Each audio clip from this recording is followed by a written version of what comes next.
പോടാ. എടാ നീ എടുത്തു ചാടി അദ്ദേഹത്തിന്റെ മുന്നിൽ ചെന്ന് മാറ്റി കുഴപ്പമൊന്നും ഉണ്ടാക്കരുത്. എല്ലാം ഞാൻ പറഞ്ഞ് ശരിയാക്കാം. നീ തൽക്കാലം ഈ കർട്ടന്റെ പിന്നിൽ ഒളിക്ക്. മറച്ചോ നിന്ന് മറച്ചോ. അത് ഞാൻ തരില്ല. വെട്ടിയെടുത്ത് കളയരുത്. അതിനകത്ത് വിലപിടിപ്പുള്ള ചട്ടിയിരിക്കുകയാണ്. ഇവിടെ വരുന്നോണ്ട് ഞാൻ 10 രൂപയ്ക്ക് 4 വാങ്ങിച്ചതാ. കൃഷ്ണ ദാ വരുന്നു. നീ ഇത് എവിടെയായിരുന്നു കൃഷ്ണ? അല്ല, അത് വീട്ടിനകത്തോട്ടൊരു ചാവാലിപ്പട്ടി കയറാൻ നോക്കിട്ട് ഞാൻ അടിച്ചോടിക്കായിരുന്നു. ചാവാലിപ്പട്ടി നിന്റെ അമ്മായിയുടെ. നീ ഈ ബട്ടൺസ് ഒന്നിട്ടേ. എടാ മുളഞ്ഞു നിൽക്കാൻ എന്താ ഒരു ശബ്ദം?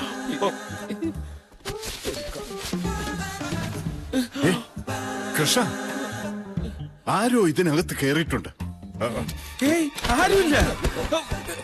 തട്ടി. അല്ലേ ഞാൻ ചോദിക്കാം, ആരും അവിടെ? ഇവിടെ ആരുമില്ലെന്ന് പറയടാ. കൃഷ്ണ നീ മാറിക്ക്. ആരടാ? ആരാന്നാ ചോദിച്ചത്? തോക്ക്. എത്രയും പെട്ടെന്ന് രക്ഷപ്പെടാം.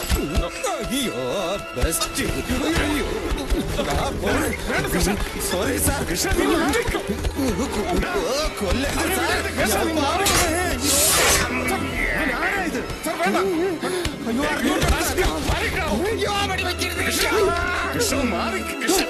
വേണ്ട സാർ, വേണ്ട.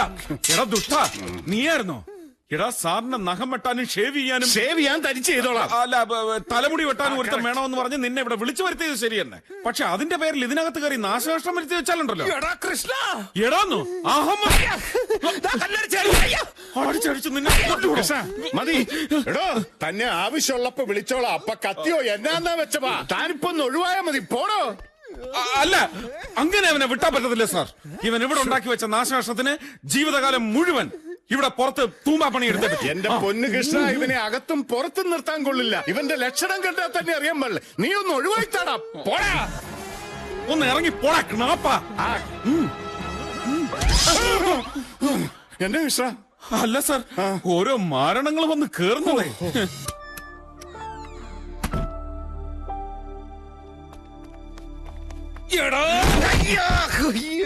എന്റെ തല പോയി.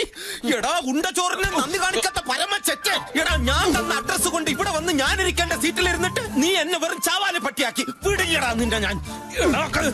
ആദ്യം നിനക്ക് പറയാനുള്ളത് പറഞ്ഞു തീർക്ക്, എന്നിട്ട് മതി കളരി. ഞാൻ നിന്ന് തരാം. എന്നാ കേട്ടോടാ തെണ്ടി.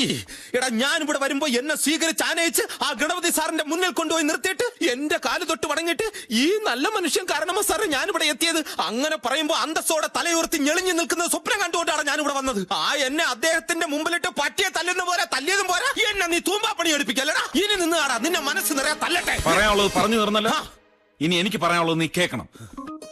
ഇന്ന് രാവിലെയും കൂടി ഞാൻ നിന്റെ കാര്യം സാറിനോട് പറഞ്ഞതാ. വേറൊരു ജീവി ഈ വീട്ടിൽ വേണ്ടാന്ന് അദ്ദേഹം തീർത്തു പറഞ്ഞു. പതുക്കെ സാവധാനത്തിൽ അദ്ദേഹത്തെ കാര്യങ്ങൾ പറഞ്ഞ് മനസ്സിലാക്കാമെന്നായിരുന്നു എന്റെ പരിപാടി. അതിനിടയ്ക്ക് കർട്ടന്റെ പിന്നിൽ മര്യാദയ്ക്ക് നിൽക്കാതെ കുന്തം അറിയാൻ ഞാൻ നിന്നോട് പറഞ്ഞോ?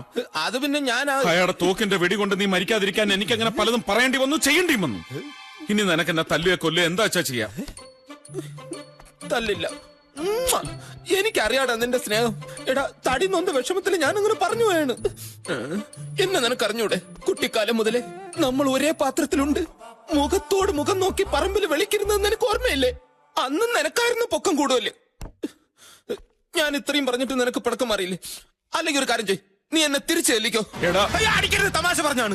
ഞാൻ ഒരു പാവം. അതല്ല, ഒരു വലിയ പ്രശ്നമുണ്ട്. എന്താ?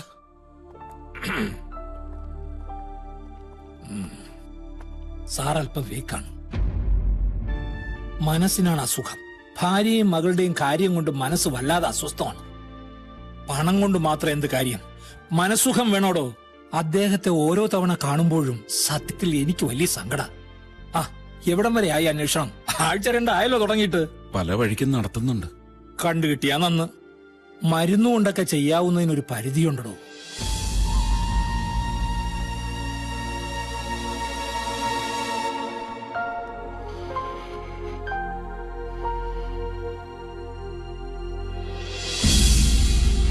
എന്തായാലും 10-20 വർഷം കൊണ്ട് കാണാത്ത ഭാര്യ മോളെ കണ്ടിട്ട് ചാകാന്നുള്ള അങ്ങേരുടെ ഭൂതി നടക്കുമെന്ന് എനിക്ക് ആദായം തോന്നുന്നില്ല.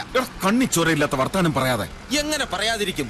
ഗണപതി സാറിന്റെ സ്വന്തം കൂട്ടുകാരനെ വരെ ഇതുവരെ കണ്ടുപിടിക്കാൻ പറ്റിയിട്ടില്ല. എന്തോരം നമ്മൾ അലഞ്ഞതാ. അങ്ങേരുടെ പേര് എന്ത്? നമ്പ്യാതിരി? നമ്പ്യാതിരി അല്ല, പിന്നെ നമ്പൂതിരി. ഈശ്വരൻ നമ്പൂതിരി. എടാ ഐഡിയ, പത്രത്തിലൊരു പരസ്യം കൊടുത്താലോ? ഗണപതി സാറ് ഭാര്യയും മകളെ അന്വേഷിക്കുന്നു എന്ന് പറഞ്ഞു. അതൊക്കെ സാർ കുറെ പയറ്റി നോക്കിയതാ. അതിന്റെ പേരിൽ കുറെ കാശ് പോയതെന്ന് വെച്ചാ. അപ്പൊ ആ വഴി അടഞ്ഞു. ഞാൻ നോക്കിയിട്ടേ ഒരേ ഒരു വഴിയേ ഉള്ളൂ. എന്ത് വഴി? ഒരമ്മയും മോളെ സംഘടിപ്പിച്ചു കൊടുക്കും. അതിന് വേണ്ടിട്ടല്ലേ നമ്മൾ ഇത്രയും നാൾ കറങ്ങി നടന്നത്? ഇതുവരെ ഒന്നും കിട്ടിയില്ലല്ലോ. എടാ ഞാൻ ഉദ്ദേശിച്ചതേ ഒരമ്മയും മോളെയും സെറ്റപ്പ് ആക്കി കൊടുക്കുക, ഒറിജിനൽ അല്ല ഡ്യൂപ്ലിക്കേറ്റ്. ഓ, നിന്നെ എനിക്ക് ഭയങ്കര ഇഷ്ടമാടാ മന്ദബുദ്ധി. എന്ത്?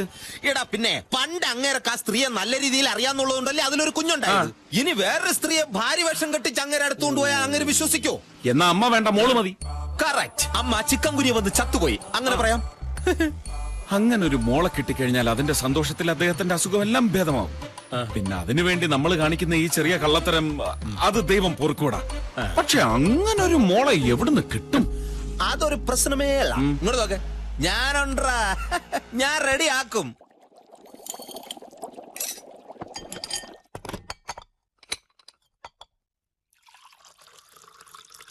ഉണ്ണികൃഷ്ണ, ഉണ്ണികൃഷ്ണ, ഉണ്ണികൃഷ്ണ,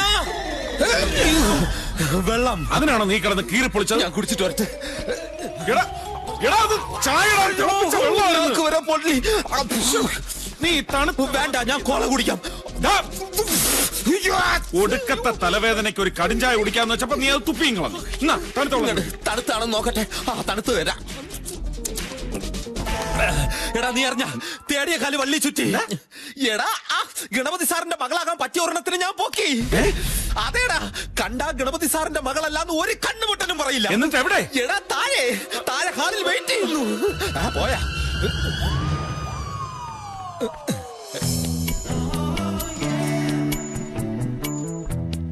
എവിടുന്ന് കിട്ടി? ഞാൻ കുഴിച്ചെടുത്ത്. എടാ അതൊക്കെ വിശദമായിട്ട് പിന്നെ പറയാം. ആളെങ്ങനെയുണ്ട്? ബാക്കി നോക്കേ, ഫ്രണ്ടിൽ നിന്ന് എങ്ങനെ? എന്താ നിന്റെ ഉദ്ദേശം? എന്റെ കൊക്കിന് ജീവനുണ്ടെങ്കിൽ ഞാൻ അതിനൊന്നും സമ്മതിക്കില്ല. ഗണപതി സാറിന്റെ മോളെന്ന് പറയുമ്പോ ഒരു എടുപ്പൊക്കെ വേണ്ടേ? അതാ ഞാൻ ചോദിച്ചത്. അല്ലാതെ നീ. ഞാൻ വിചാരിച്ചു. എന്നാലും ആ നല്ല മനുഷ്യന് നീ ഇപ്പൊ ചെയ്ത ഈ ഉപകാരം ഉണ്ടല്ലോ, ദൈവം നിനക്ക് കൂലി തരും. Thank you. അപ്പോ സാറിനോട് പറയാലോ? പറയാം. എടാ ഇനി സാറിന് കണ്ടിഷ്ടപ്പെട്ട് മോളായിട്ട് അംഗീകരിച്ച് കഴിയുമ്പോ എവള് നമ്മുടെ അടുത്ത് മുട കാണിക്കൂ? ഇതൊരു പാവ കന്യാസ്ത്രീ അല്ലേ? നീ കന്യാസ്ത്രീയാണോ പിടിച്ചോണ്ട് വന്നേക്കുന്നത്? കന്യാസ്ത്രീ അല്ല ഞാൻ ഉദ്ദേശിച്ചത്. അഹങ്കാരവും ജാടയും കുഴിത്തുരുമ്പൊന്നും ഇല്ലാത്ത ഒരു പാവം കന്യകയായ സ്ത്രീ എന്നാണ് ഉദ്ദേശിച്ചത്. എന്നാ ഇനിയിപ്പോ വൈകിക്കാണ്ട് നീ എവിടെങ്കിലും മാറി നീ. ഞാൻ പോയി സാറിനോട് പറഞ്ഞിട്ട് വരാം. എങ്ങനെ കഷ്ടപ്പെട്ട് അധ്വാനിച്ച് എനിക്ക് ഇവളെ ഇവിടെ കൊണ്ടുവരാമെങ്കിൽ ഈ വിവരം ഞാൻ തന്നെ സാറിനോട് പോയി പറയാം. നീ പോയി പറയാനോ? എടാ നിന്നെ ഇവിടെ കണ്ടാലുണ്ടോ? ഒരു കുഴപ്പമില്ല. ഇന്നലെ ഉച്ചയ്ക്ക് മണിയടിച്ചപ്പോ ഞാനല്ലേ ചൂടുവെള്ളമായിട്ട് പുള്ളിയുടെ അടുത്ത് പോയത്.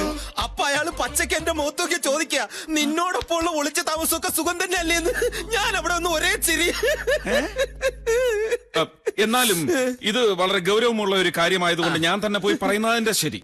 എന്നിട്ട് വേണം അതിന്റെ ക്രെഡിറ്റ് മുഴുവൻ നിനക്ക് തട്ടിയെടുക്കാൻ. മോനെ, പോപ്പിനെ നീ കുർബാന ഓതാൻ പഠിപ്പിക്കല്ലേ. ഞാൻ തന്നെ പോവും. അവിടെ പോക്കുണ്ട്. അയ്യോ വെടി, എനിക്ക് പേടിയാ. എന്നാലും പോവും. ഹായ് കുട്ടി, അവിടെ നിൽക്കേ.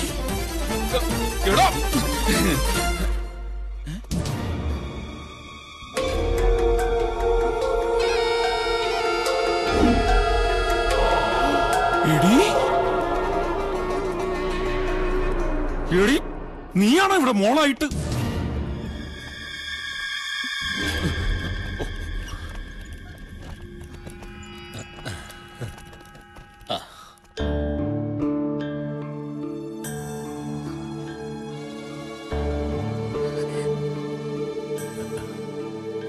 പാവം കുട്ടി ജനിച്ച നാൾ മുതൽ അച്ഛന് തേടിയുള്ള അലച്ചിലായിരുന്നു. അതാ ഈ ക്ഷീണം. കഥകളെല്ലാം എന്നോട് പറഞ്ഞു. ഞാൻ ഒരുപാട് കരയും ചെയ്തു. ഞാനിപ്പോ ഭയങ്കര കരച്ചിലായിരുന്നു.